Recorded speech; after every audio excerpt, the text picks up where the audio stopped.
Teman-teman kelompok 4, pagi ini kita akan melaksanakan kegiatan studi lapangan pada lokus kita yang sudah ditetapkan, yaitu di kantor.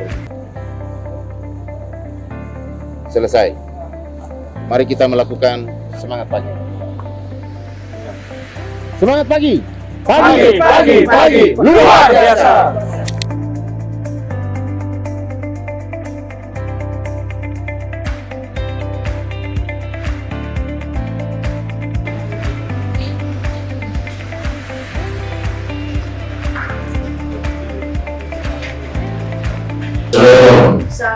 Salve. Om Swastiastu. Salam sejahtera untuk kita semua dan semangat pagi. Pagi, luar biasa. Yang saya hormati Kepala BPSDM Provinsi NTT yang diwakili oleh panitia. Yang saya hormati Bapak Ibu peserta pelatihan studi lapangan PKA angkatan yang ke-15 dari BPSDMD Provinsi NTT. Yang saya hormati juga tim saya dari Telkom, Pak Deki, Kakak Desi dan Kakak Adi. Satu kunci keberhasilannya adalah kita melakukan inovasi produk. Terus kita punya tim riset, kita punya tim untuk melakukan itu. Banyak orang-orang hebat kami di Jawa, mereka yang melakukan inovasi setiap saat. Tugas mereka hanya berpikir bagaimana melihat pasar, melihat peluang dan merubah. Seperti itu.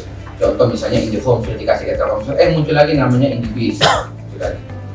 Nah, seperti itu. Kemudian ya kalau bicara yang berikutnya inovasi layanan. Ya inovasi layanan yang tadi saya bilang, kita menggunakan beberapa platform digital untuk pendekatan pelayanan kepada masyarakat. Masyarakat tidak perlu lagi berkunjung atau apa segala macam, semuanya dengan HP.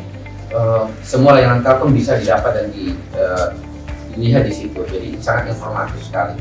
Itu kunci kebersihan dari Telkom. Sebenarnya di Smart City sendiri itu aplikasi pendukung itu begitu banyak, hampir komplit di semua UPTD itu bisa menggunakan seperti itu, Pak. Itu punya Telkom. Kalau ini pengalaman kami, ini sebenarnya kita jujur saja ya, kita ini kan kami juga BUMN, kita juga mensupport para pemerintah. Cuma kami Telkom saat ini dari 23 kota kabupaten untuk yang menggunakan layanan standarnya Telkom itu connectivity yang IndiBiz, IndiHome, Astinet itu dari sekian Pemkab itu baru sebagian aja yang pakai. Buka tentang OKR tadi itu terpantau, jadi kinerja saya itu bisa terpantau sampai di resi, semuanya by sistem. Beliau tinggal buka, ini satu ini ucap ini malas sekali. You kenapa sih tidak bisa tolong dong, bantu dong, kita harus sama-sama dong untuk Telkom ini yang terbaik. Jadi itu ada motivasi seperti itu. Jadi sistem pelaporan kita itu ya kinerja itu ya kita menggunakan aplikasi lah, begitu Bapak Ibu. Dari secara prinsip kita memanfaatkan platform digital. Dan kalau semua kita itu melakukan itu, maka itu pasti negara kita ini baik. Ya contoh saja negara-negara kenapa maju? Ya mereka menggunakan teknologi. Kami setiap karyawan itu diberikan kesempatan untuk melakukan inovasi-inovasi apa saja yang berhubungan dengan digitalisasi di perusahaan. Jadi saya misalnya begini, saya punya ide ingin mendesain sesuatu. Ide saya itu akan dikumpul di ide box itu. Jadi ada tempat menampung ide-ide kita, gitu ya. Kemudian setelah ide-ide terkumpul nanti baru akan tahap penilaian. Jadi di hack ide itu, ide-ide kita itu sudah digunakan. Jadi nanti diseleksi, saya punya sistem inovasi, saya akan merancang untuk mencapai ini harus begini, mencapai itu semuanya pakai sistem Bapak Ibu. Jadi kita pakai sistem. Jadi ide kita pertama ditampung, setelah tertampung di situ ide kita kan itu dari nanti pemimpin akan menilai. Ide saya nanti bisa dipakai atau tidak, diimplementasi atau tidak. Nah, sampai di hack ide itu sudah dipakai itu ide-ide. Ya, tapi itu akan dinilai oleh tim yang menilai. Jadi kita diminta untuk selalu berinovasi, dan ketika seseorang yang memberikan inovasi seperti itu ada penghargaan, ada apresiasi. Kita jelas reward and punishment itu sangat jelas di Telkom, sangat betul-betul diimplementasi. Tidak hanya sekedar slogan dan semangat, tapi ketika orang itu berprestasi maka dia dapat reward.